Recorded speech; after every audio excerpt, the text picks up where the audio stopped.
चाणक्य से किसी भक्त ने प्रश्न पूछा है कि वो कौन सी आग है, वे कौन से लोग हैं जो बिना अग्नि के भी जलते रहते हैं। चाणक्य ने कहा है 6 प्रकार के लोग संसार में बिना आग के जलते रहते हैं। कौन कौन है वे लोग? कुग्राम बासा, कुलहीन सेवा, कुभोजनम, क्रोधमुखी च भार्या, पुत्रस्य मूर्खः, विधवा च कन्या, बिना खडे प्रदहन्ति कायं, बिना खडे प्रदहन्ति कायं। बड़ी मार्मिक पंक्तियां हैं, नीति शास्त्र का ये श्लोक है। चाणक्य कहते हैं एक तो वे लोग जिनका निवास कुग्राम में, बुरे लोगों के गांव में जिनका घर है, दुष्टों के गांव में जिनको रहना पड़ता है, वे लोग बिना आग के निरंतर जलते रहते हैं। इसलिए जब तुम घर बनाते हो तो आसपास के लोगों का पता लगा लेते हो किस तरह के लोग, क्योंकि आसपास में अगर गलत लोग हैं, आप सज्जन हैं, शाकाहारी हैं, पड़ोस में ऐसे लोग हैं जो मुर्गी पालते हैं, मुर्गी खाते हैं, बकरी खाते हैं, बकरी पालते हैं, तो तुम सोचते हो इनके पड़ोस रहना ठीक नहीं है। मुर्गी खाएंगे, मुर्गी की टांग और मुर्गी की चोंच तुम्हारे घर की तरफ पक्खन उड़ा देगा, कुछ कहोगे तो लाठी लेकर लड़ने आ जाएगा।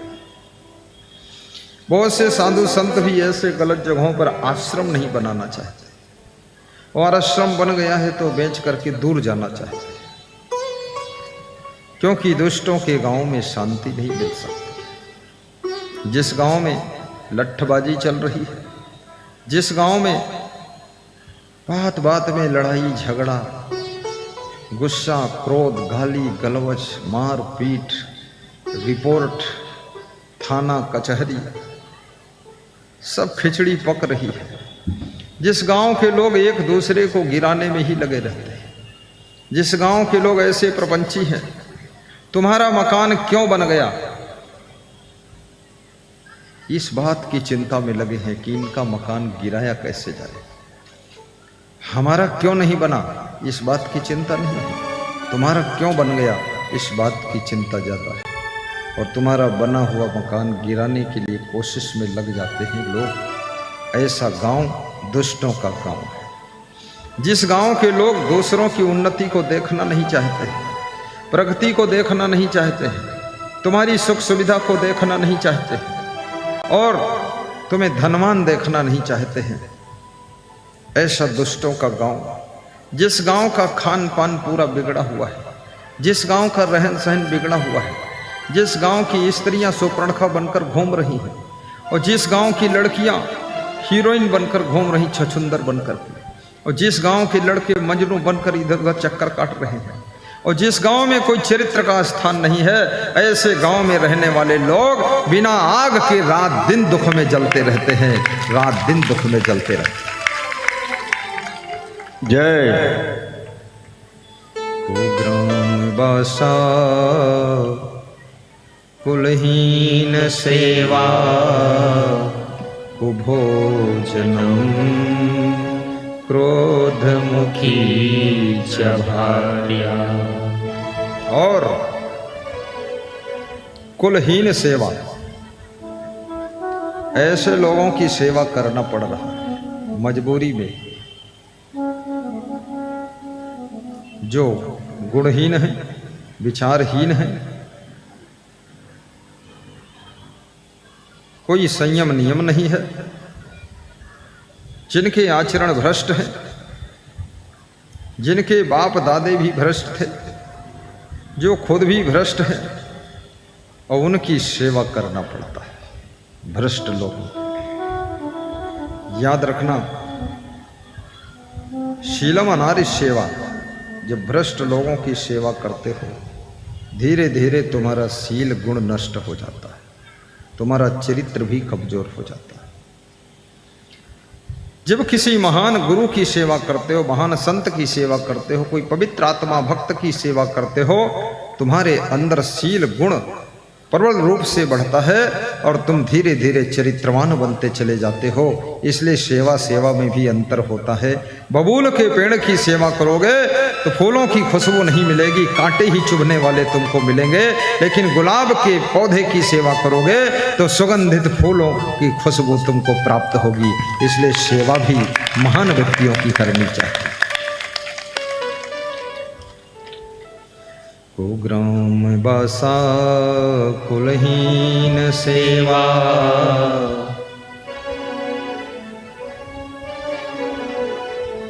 महान गुरु की सेवा करो, गौ माता की सेवा करो, देश सेवा करो, गरीबों की भी सेवा करो, चिड़ियों की सेवा करो, पशु पक्षियों की भी सेवा करो। सेवक बन करके रहो। ये संसार सेवा करने वालों के लिए स्वर्ग है। राजनीति में प्रवेश करो, धंधा के लिए नहीं, देश सेवा के लिए।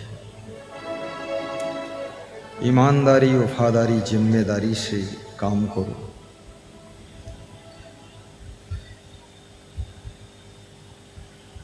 गौ सेवा से बहुत बड़ा पुण्य मिलता है और दूध भी मिलता है। और गधी की सेवा से दूध भी नहीं मिलता है और 4 लात खाने को मिलती है। इसलिए गौ सेवा करो। गधी को मारो मत, लेकिन ज़्यादा उसके चक्कर में भी मत पड़ो। वैराग्यवान गुरु की सेवा करो, उससे ज्ञान मिलता है, भक्ति प्रफुल्ल होती है, आशीर्वाद मिलता है। आज सुबह प्रातः पद यात्रा में हम जा रहे थे। हमारे महान भक्त श्री विनोद शाह सिंहेश्वर वाले साथ में थे, तो बता रहे थे कि इस प्रोग्राम की तैयारी में मैं लगा हुआ था तो हिम्मत कमज़ोर पड़ रही थी। तो एक महात्मा के पास गए और महात्मा से आशीर्वाद लिया। तो उन्होंने कहा, मैं असंग देव को जानता हूँ और जाओ, इस आश्रम का, इस कुटिया का, इस तपोभूमि का आशीर्वाद है, कार्यक्रम तुम्हारा सफल हो जाएगा। और 3-4 लोग इसमें दौड़ धूप करोगे, फिर सहयोग सबका मिल जाएगा। ये महात्मा है, बड़े उदार महात्मा है। अब इनके पास गए, इनके चरण छुआ, इनको नमन वंदन किया, इनका आशीर्वाद लिया। अब ये कोई शराबी के पास अगर चले जाते और चरण छूते और आशीर्वाद मांगते तो एक बोतल इनको भी दे देता, और क्या आशीर्वाद देगा। ऐसे संत को व्यास गादी धन्यवाद देती है, साहिब बंदगी करती है। नाम क्या है इनका? नाम भी बड़ा सरल है, सतनाम बाबा।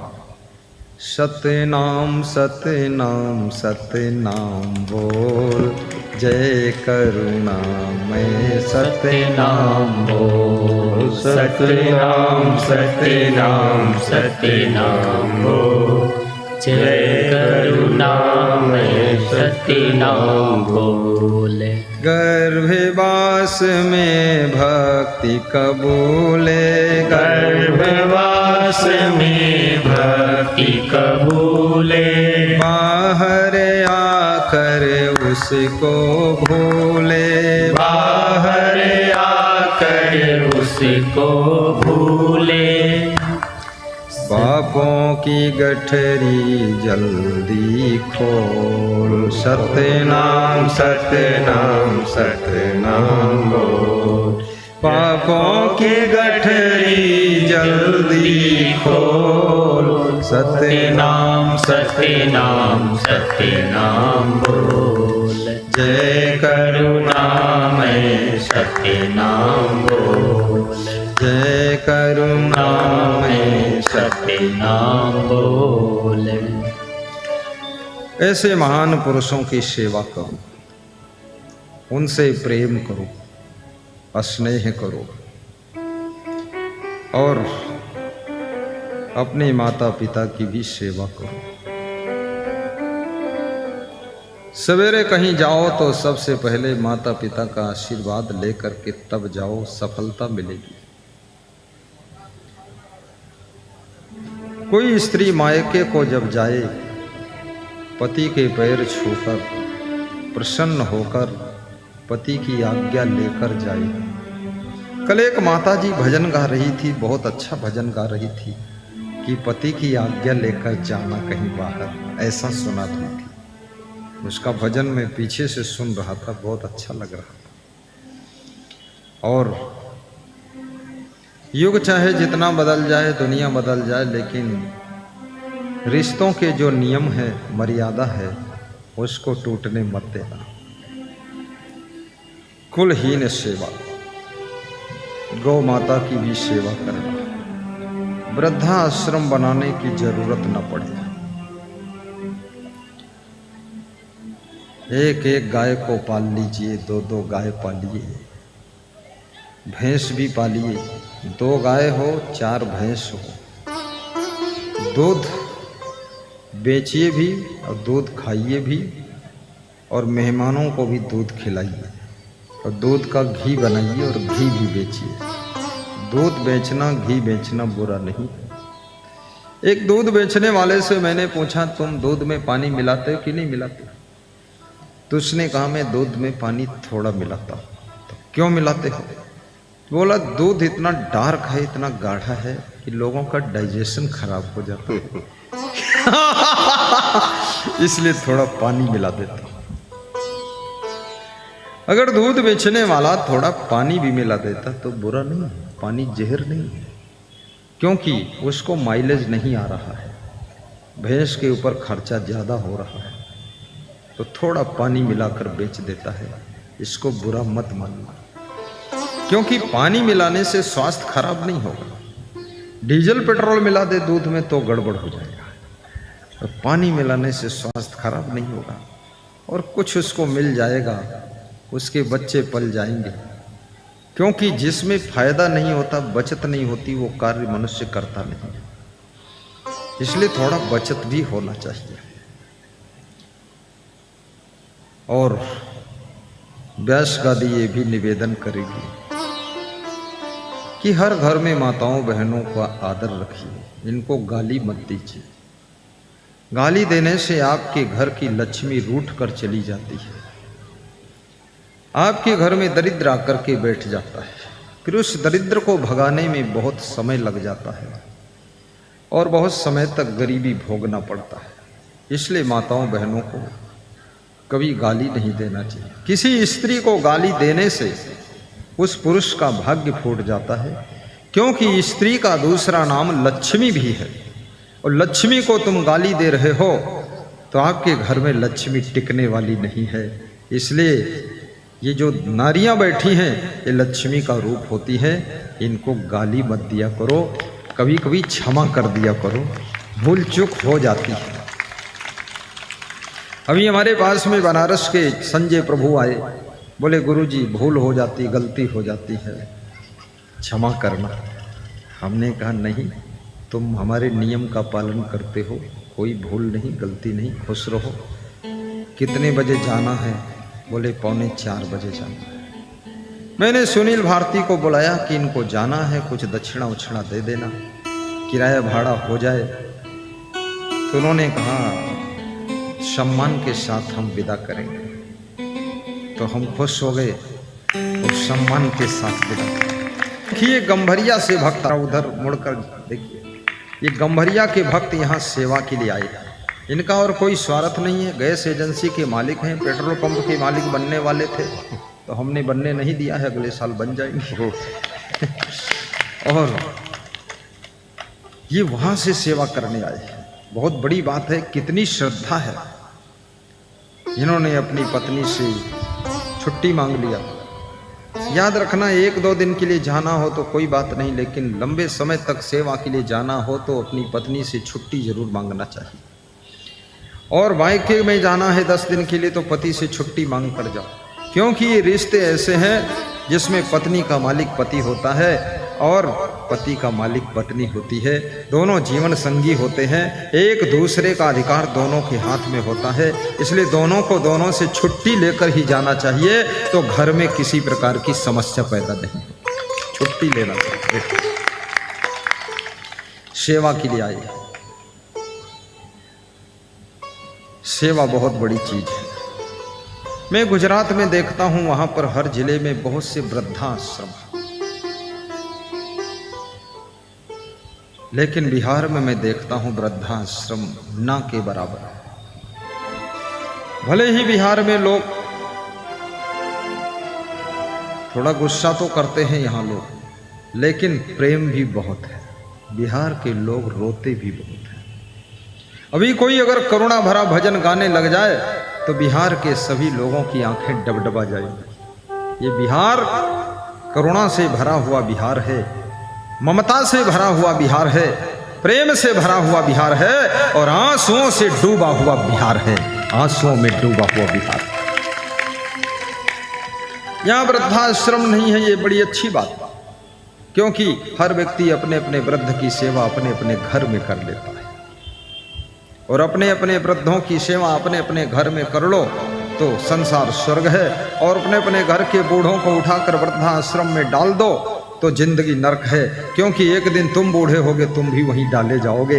इससे अच्छा है ऐसी परंपरा बनाइए कि अपने घर के बूढ़ों को अपने घर में ही खीर पूड़ी खिलाइए। होली दिवाली में उनको पूजा करिए और माला पहनाइए, हाथ जोड़कर आशीर्वाद दीजिए। बोलिए सदगुरु भगवान की जय। अपने अपने माता पिता गुरुदेव की जय। जय जय जय जय। साहेब बंदे में गुरुदेव तुम्हारी जय जय हो। गुरुदेव तुम्हारी जय जय हो। हे क्षमा तुम्हारी जय जय हो। हे क्षमा तुम्हारी जय जय हो।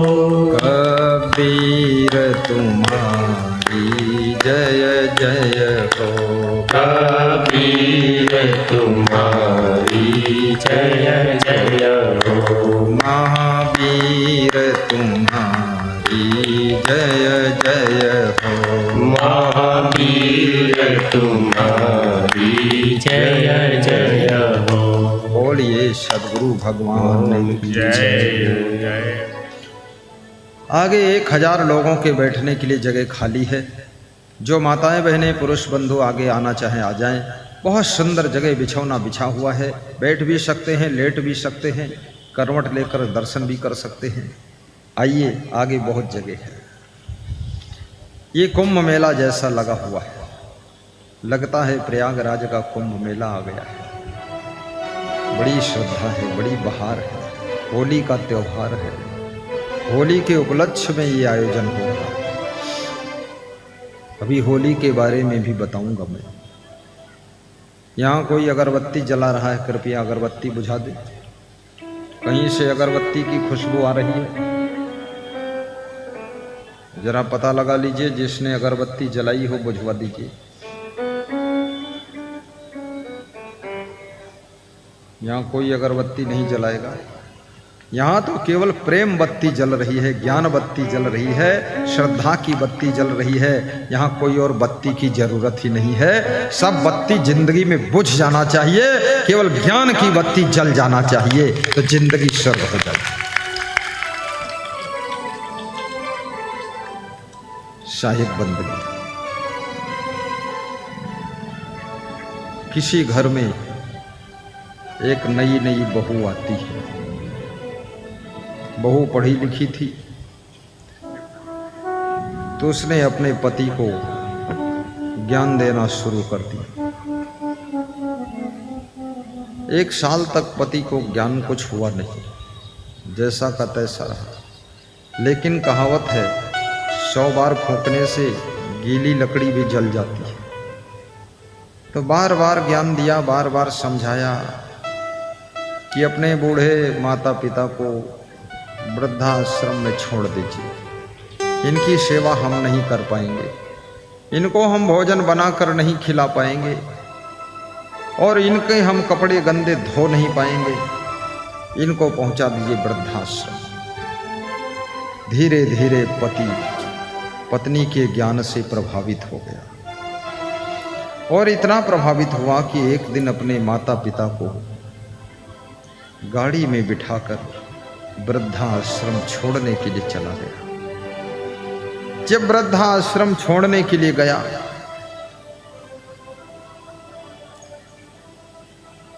तो माता पिता पूछ रहे थे, बेटा कहाँ लिए जा रहे हो? बेटे ने कहा, जहां मेरी पत्नी की आज्ञा है वहां लिए जा रहा हूं। तो तेरी पत्नी की कहाँ के लिए आज्ञा है, मुझे कहाँ पहुंचाओगे? बोले, पिताजी चिंता मत करो, आपको वृद्धाश्रम छोड़ने के लिए हम लिए जा रहे हैं। मुझको वृद्धाश्रम में छोड़ोगे? मैं तो जी रहा हूं तुम्हारे लिए, सांस ले रहा हूं तुम्हारे लिए, तुमको सुबह शाम देख लेता हूं, मन खुश हो जाता है। वृद्धाश्रम में तुमको देखने को कहां पाऊंगा? मां रोने लगी कि वृद्धाश्रम, अरे फिर तो मेरा बेटा, मेरी बहू, मेरा पोता पोती हमको देखने को कहाँ मिलेंगे? याद रखना, मनुष्य का शरीर बूढ़ा हो जाता है, कमजोर हो जाता है, बाल पक जाते हैं, लेकिन ये मोह जवान रहता है, ये ममता जवान रहती है। बेटे और बहू बूढ़े सास ससुर को, बूढ़े माता पिता को देखना चाहते हैं कि नहीं देखना चाहते हैं, ये जिंदगी का सबसे जटिल सवाल खड़ा हो चुका है। लेकिन बूढ़े माँ बाप की बूढ़ी आंखें वह अपने बेटे बहू को निहार कर देखना चाहती है। इसी का नाम ममता है। जिनसे तुम ममता करते हो, जिनसे तुम मोह करते हो, जरा टटोल कर देखो, क्या उनको तुम्हारे से कोई ममता है? तुम्हारे लिए जगह नहीं बची है। तुम कहां मोह में जल रहे हो, दुखी हो। ममता तू न गई मेरे मन से, ममता तू न गई मेरे मन से, ममता तू न गई मेरे मन से, ममता तू न गई मेरे मन से। बहुत कठिन है। लोहे की जंजीर तोड़ना आसान है, रस्से को तोड़ना आसान है, जेल से कूदकर भाग जाना आसान है, लेकिन ममता की हथकड़ी बेड़ियों से छूटना टूटना बहुत कठिन है। ये ममता का बंधन, बड़े बड़े कलेक्टर बैरिस्टर सब टमाटर हो जाते हैं। ये ममता रुलाती है, छूट नहीं पाते।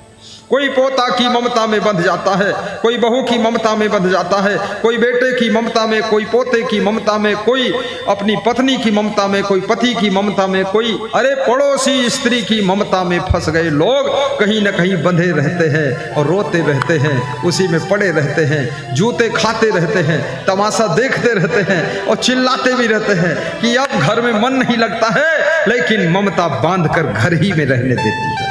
ममता तू न गई मेरे मन। कितने लोग जोश खरोश में साधु बन गए और साधु बन करके कुटिया में आड़ में बैठकर रोते हैं, सिसक सिसक कर।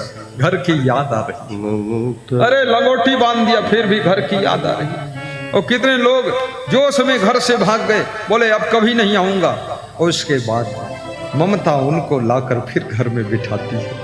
फिर वही रोते हैं बैठकर। ये ममता साधारण नहीं है। जो आसक्ति प्रबल होए जानत रोक न जाए, बहुत काल साधन करे होए सुवस्था आए।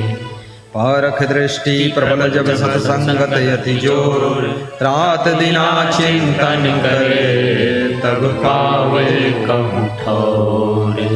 ममता तू न गई मेरे मन से, ममता तू न गई मेरे मन से।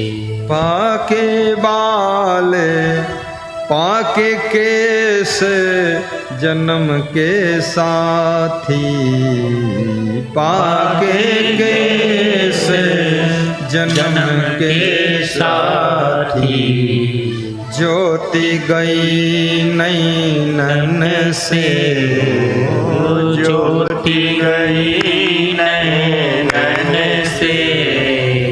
ममता तू न गई मेरे मन से, ममता तू न गई मेरे मन से। गा दो और गा दो। तन था के करे कंपन लागे, तन था के करे कंपन लागे।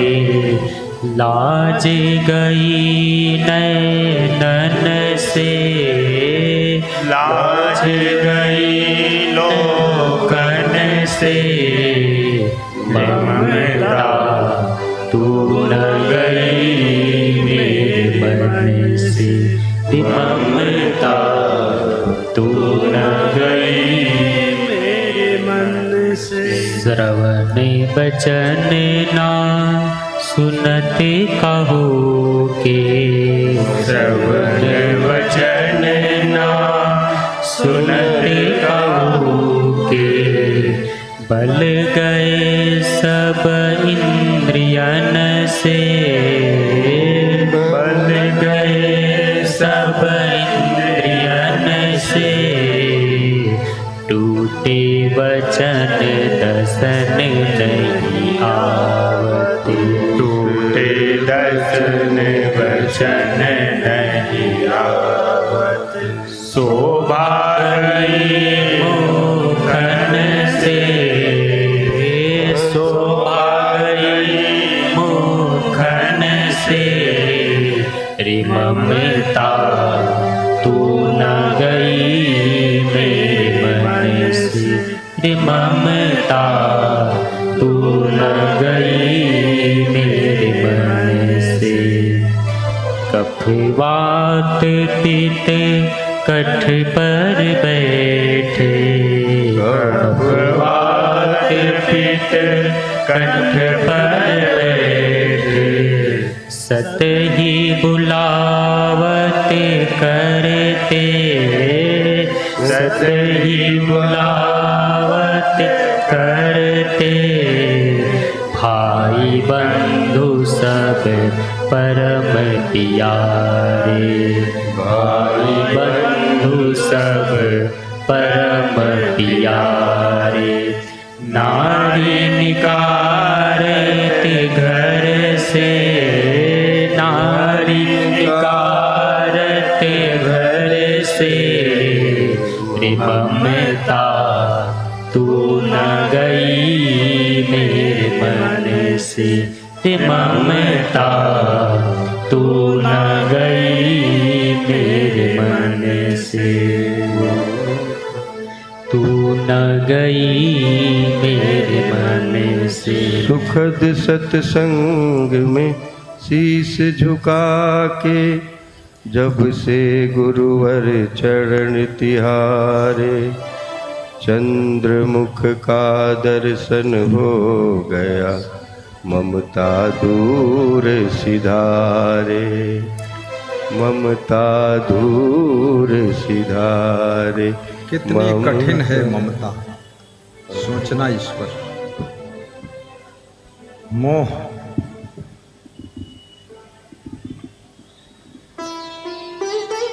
सकल व्याधिन कर मूला, जहिते पुण्य उपजय बहु सूला।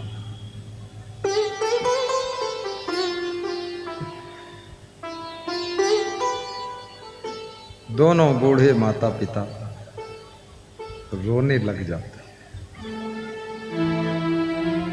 और उनका बेटा हंसता हुआ गाड़ी में बिठाकर वृद्धा आश्रम छोड़ने जा रहा है। याद रखना, जो लोग बहुत बूढ़े हो जाते हैं शायद वे अपने घर के बेटे बहू पोता पोती की मोह में अब जी रहे हैं। उनको देख लेते हैं, मन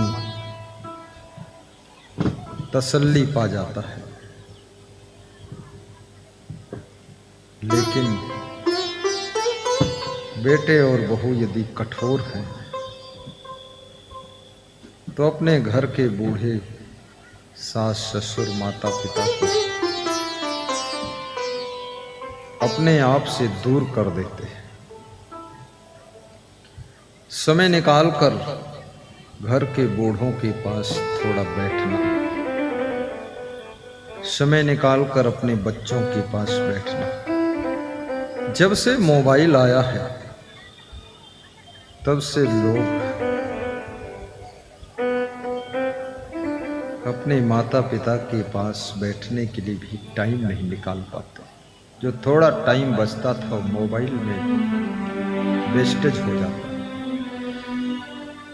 कितने पति लोग अपनी पत्नी के पास बैठकर बातें नहीं कर पाते, मोबाइल में बिजी। कितनी स्त्रियां भी पति के पास बैठ नहीं पाती, मोबाइल देखती रहती। पति का मन होता है मेरी पत्नी मेरे पास थोड़ा बैठे तो अच्छा है। पत्नी सोचती है मेरा पति मेरे पास आए बातें करे अच्छा है। लेकिन थोड़ा समय बचता था वो भी मोबाइल में खर्च हो। मनुष्य को खुश रहने के लिए प्रेम चाहिए। आपके घर में कितना ही धन हो, कितना ही सामान हो, कितनी गाड़ियां हो, लेकिन प्रेम के बिना तुम्हारा मन खुश नहीं होता। हर पति रात दिन घोड़े की तरह दौड़ता है, बहुत मेहनत करता है, लेकिन सिर्फ इसलिए हमें अपना परिवार पालना। परिवार की तरफ से जब उसको प्रेम नहीं मिलता है तो थकान आ जाती है। व्यास गादी महिलाओं से कहेगी रास्ते में ना बैठे, कृपया बैठाने के लिए कार सेवक पहुंचे, उधर चली जाए। सत्संग को रोके मत, बिगाड़े मत, विवेक से काम करें। रास्ते में जो बैठी हैं उठे, जल्दी उठे, जल्दी उठ जाइए। सुनती क्यों नहीं हो, और सुनती हो तो मानती क्यों नहीं हो? चलो उठो उठो जल्दी। जब तक उठोगे नहीं सत्संग आगे बढ़ेगा नहीं। वहाँ पैर हिलाने से काम नहीं चलेगा, खुद उठ के जाना पड़ेगा। वहाँ हाले डोले से काम नहीं चलेगा। उधर चली जाओ, जल्दी जाओ, सब उठ के चली जाओ तो और दूसरे आएंगे इधर बैठे। जल्दी दौड़ के जाओ, धीरे धीरे क्यों चलती हो? छलांग मारो, कूदो, निकलो, जाओ। हाँ, थोड़ा छलांग वाला होना चाहिए। चलिए उठिए, रास्ते से उठा दीजिए और उठाइए। ये बिना विवेक के बैठती है सब। उठो उठो, जल्दी उठो, वहीं जाओ, वहीं उठाओ जाके। रास्ता जाम हो जाएगा, क्या कर रहे तुम लोग? आखिर मैं प्रवचन करूं कि मैं वहां उठाऊं तो तुम करो आकर। हटाओ इनको, जल्दी हटाओ, रास्ते में कोई नहीं बैठेगा। भीड़ ज्यादा नहीं है, भीड़ बहुत है, लेकिन विनोद शाह जैसा व्यक्ति बैठाने के लिए जाना चाहिए, यहां बैठना नहीं चाहिए। सुनील जैसा उप मुखिया खाम खां बैठा है, जाइए बैठाइए। कोई मार्गदर्शन करने वाला तो होना चाहिए। और कौन है? घूमते रहो, सबको हाथ जोड़कर इधर लेकर के आओ, रास्ते में कोई नहीं बैठेगा। बस ताली बजा दो एक बार।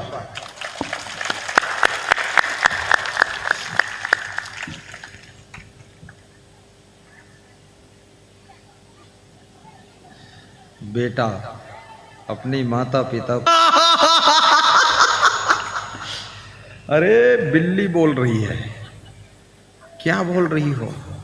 पत्नी का फोन आ जाए तो पति का दिल कांप जाता है, ना खतरनाक मामला है।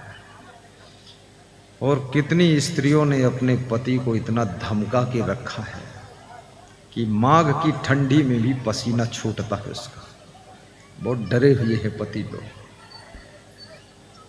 घर से बाहर निकलते हैं तो मूंछ पे ताव धरते हैं, तो घर के अंदर जब पहुंचते हैं तो मूंछ को नीचा कर लेते हैं। सब सिलेंडर, हाँ गैस सिलेंडर नहीं, खुद सिलेंडर। बहुत खतरा है। लेकिन ऐसी पत्नियों को सुख नहीं मिलता जो अपने पतियों को बहुत प्रताड़ित करती, बहुत दुख देती।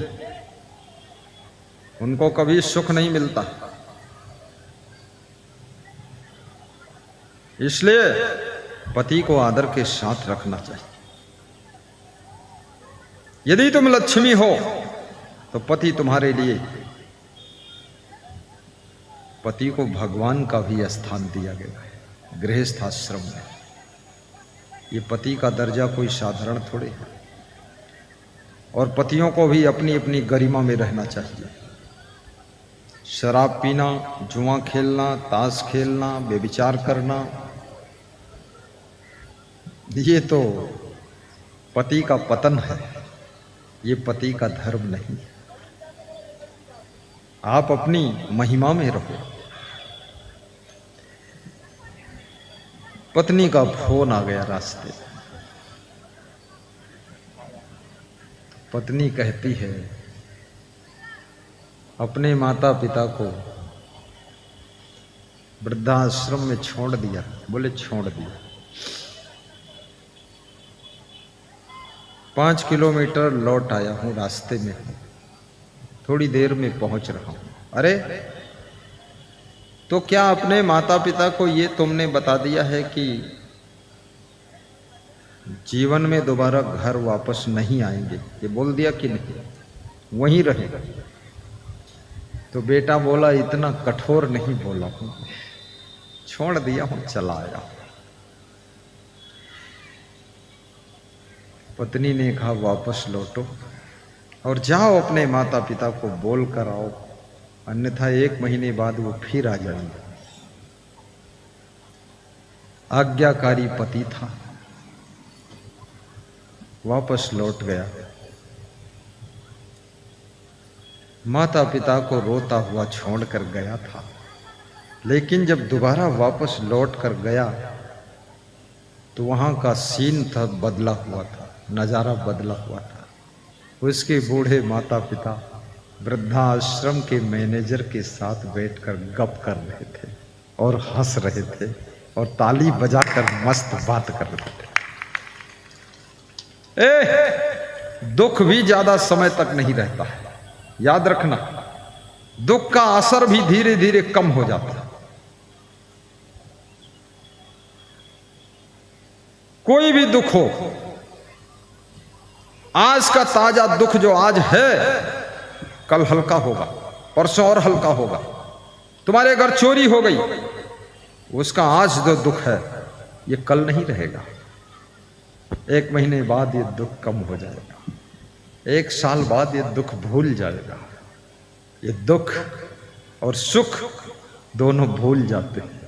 ये हमेशा प्रबल रूप से आपको प्रभावित नहीं कर सकते। बड़ी घटना हो गई है। अब वो बेटा चिंतित हो गया, क्योंकि जब माता पिता को छोड़कर गया था तो वो रो रहे थे, और आधा घंटे बाद लौट कर आया तो देखा वो हंस रहे हैं। आहा, हंस रहे। और वृद्धाश्रम के मैनेजर के साथ गप कर रहे। ये बिहार में कहते ना गप करना, गप माने बात करना ना, बात कर रहे और ताली बजाकर हंसने। ये लगे माँ बाप है। बोले लगे और सगे क्या होते? बोले तुझको अनाथ आश्रम, वृद्धाश्रम, अनाथ आश्रम दोनों ज्वाइंट आश्रम है। यहां पर तुझको कोई अपरिचित व्यक्ति छोड़ गया था, तो केवल 6 महीने का था, यहां छोड़ गए थे। और यही तेरे गार्जियन, ये जो माँ बाप बनकर बैठे हैं वृद्धाश्रम पर पड़े हैं अनाथ आश्रम में, ये तुझको यहां से ले गए थे। इन्होंने तेरे को पढ़ाया लिखाया, बड़ा किया, शादी किया, मकान बना दिया, 20 एकड़ जमीन दे दिया, नौकरी तुझको मिल गई। तो हम लोग ये बात कर रहे थे, इसी अनाथ वृद्धाश्रम से इस बालक को तुम लेकर गए थे और इस बालक को सनाथ बना दिया, इसको मकान भी दिया, इसको जमीन दिया, इसको पढ़ा लिखा कर नौकरी करा दिया, और इसी अनाथ वृद्धाश्रम में यही बेटा आपको यहाँ छोड़ने आया है, छोड़ गया है। इसलिए गप चल रही थी कि बड़ा नालायक संसार है, जिसको सनाथ बना दिया उसने हमको अनाथ बना दिया। इसलिए हम लोग हंस रहे थे। बहुत बड़ी बात है। तो बेटे को दुख लगा। बेटे ने तुरंत अपनी पत्नी को फोन किया कि ऐसी ऐसी कंडीशन है, ऐसी ऐसी बात है। अनाथ तो मैं था, 6 महीने का था, कोई छोड़ गया था अनाथ आश्रम में। यही माँ बाप मेरे बन गए, पालन पोषण किया, बड़ा किया। 30 साल उम्र हो गई, तू बहू बनकर आ गई। मैं तो बचपन में ही मर जाता, कोई पालता पोसता नहीं तो क्या होता। तो इनको आज मैंने अनाथ कर दिया, मुझे दुख लग रहा है। उनको ले आऊं क्या? अगर मैं जिंदा नहीं रहता तेरा पति कैसे बनता? तो पत्नी का मन भी पिघल गया। बोले ले आइए फिर।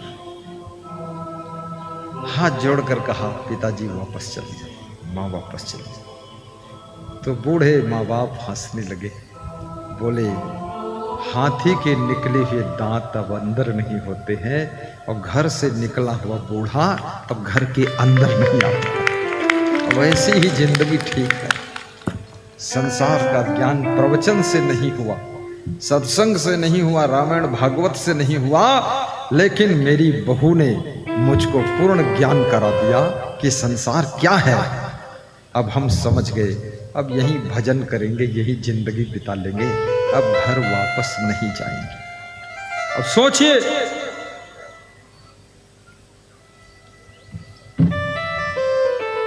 कितना बड़ा पाप लगेगा उनको, जो अपने बूढ़े माँ बाप को, बूढ़े सास ससुर को इस तरह से सताते हैं, दुख देते हैं। व्यास गादी निवेदन करेगी, व्यास गादी निवेदन कर रही है। बूढ़ों का आदर करना, बूढ़ों का सम्मान करना, और बूढ़ों से भी व्यास गादी प्रार्थना करती है, बस एक पॉइंट सीख लेना कि अपने घर में कम बोलना, चिड़चिड़ चिड़चिड़ मत करना, और गुस्सा मत करना, संतोष करना, और बेटे बहुओं की प्रशंसा करना। अब ज्यादा तर्क वितर्क मत करना, नाराज मत होना, प्रसन्न रहना।